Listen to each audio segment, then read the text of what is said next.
সোনামুড়া মহকুমার নলছড় বিধানসভা কেন্দ্রের অন্তর্গত নলছড় দশমী ঘাট প্রাঙ্গণে শুরু হলো 3 দিনব্যাপী অদ্বৈত মল্ল বর্মনের 111তম জন্মবার্ষিকী উদযাপন। উদ্যোক্তা তফসিলি জাতি কল্যাণ দপ্তর। 3 দিনব্যাপী এই অনুষ্ঠানের সূচনা করেন রাজ্যের মুখ্যমন্ত্রী অধ্যাপক ডাক্তার মানিক সাহা। সঙ্গে ছিলেন দপ্তরের মন্ত্রী সুধাংশু দাস, বিধায়কদ্বয় কিশোর বর্মন এবং পিনাকি দাস সহ সিপাহীজলা জেলা সভাধিপতি সুপ্রিয়া দাস দত্ত, দপ্তরের সচিব দীপা ডি নায়ার, জেলা শাসক ডক্টর সিদ্ধার্থ সিং জয়সওয়াল, জেলা পুলিশ সুপার প্রমুখ।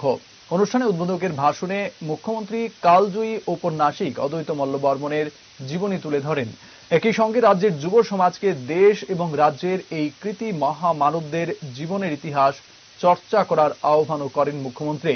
পাশাপাশি তিনি কেন্দ্র এবং রাজ্য সরকার পিছিয়ে পড়া এই সম্প্রদায়কে এগিয়ে নেবার জন্য বিগত বছরগুলিতে কি করেছে তারও উল্লেখ করেন।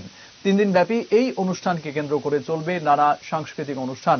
মেলা প্রাঙ্গণে বিভিন্ন দপ্তরের পক্ষ থেকে স্টলও খোলা হয়েছে। ত্রিপুরা সরকার আমাদের তপশিলি জাতি কল্যাণ দপ্তর বিভিন্ন উন্নয়নমূলক কাজকর্ম 2018-19 থেকে এখন অব্দি করে যাচ্ছে, আগামী দিনেও করবে।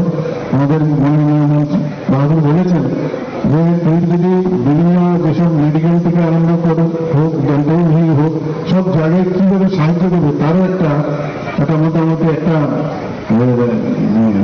চিত্র আপনাদের সামনে তুলে ধরেছে। এখন পর্যন্ত তপশিলি জাতি ছাত্রীর যে নিবাস হোস্টেল ত্রিপুরাতে প্রায় 52টার মতো আছে।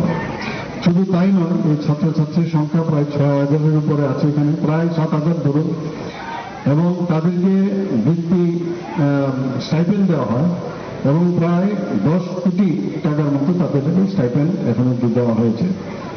36টি ছাত্রছাত্রী নিবাস, সেটাকে মেরামতের জন্য যে অর্থ দেওয়া হয়েছে প্রায় 7 কোটি, ধরুন প্রায় 8 কোটি টাকার মতো এখন অব্দি দেওয়া হয়েছে।